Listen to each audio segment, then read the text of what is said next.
বৃষ্টি আর উজানের ঢলে মধ্যাঞ্চলে প্লাবন পরিস্থিতির আরও অবনতি হয়েছে। শেরপুর, ময়মনসিংহ ও নেত্রকোনায় ডুবছে নতুন নতুন এলাকা।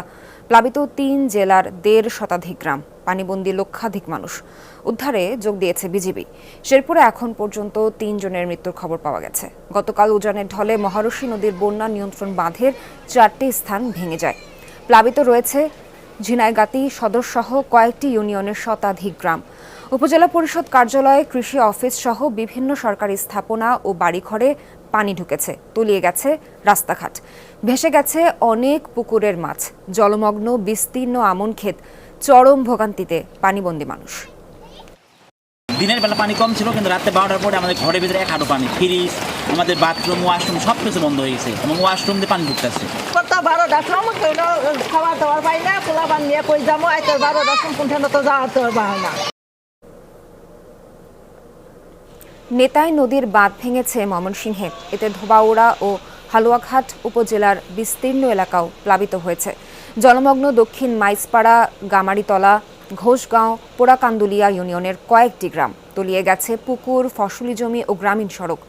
বাড়িঘরেও ঢুকেছে পানি। চরম ভোগান্তিতে পানিবন্দী মানুষ। স্যান্ডেলিনা সো, রূপচর্চায় আভিজাত্য।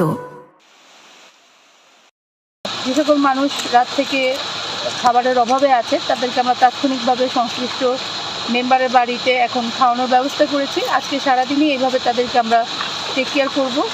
আর পাশাপাশি জেলা থেকে আমরা যে সহায়তাটা পাচ্ছি এটা যাতে দ্রুত সাধারণ মানুষের মধ্যে পৌঁছে দিতে পারি সেই ব্যবস্থা করছি।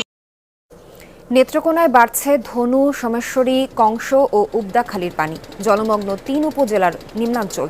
এর মধ্যে কলমাকান্দার ৮টি ইউনিয়ন, দুর্গাপুরের ৪ ইউনিয়ন ও বারহাট্টার ৩ ইউনিয়ন প্লাবিত হয়ে পড়েছে।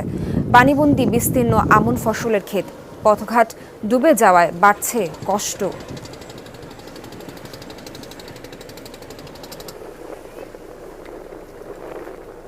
নেত্রকোনা, দুর্গাপুর থেকে যোগ দিচ্ছেন সহকর্মী কামাল হোসাইন। কামাল, পাহাড়ি ঢলে পানি তো বেড়েই চলছে।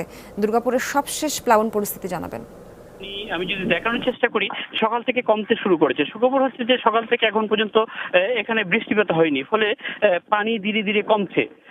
আমি সকাল থেকে যে দেখেছি কিছু কিছু নিম্নাঞ্চলে, এরই মধ্যে কিন্তু কিছু কিছু নিম্নাঞ্চলের পানি ঢুকছে নতুন করে।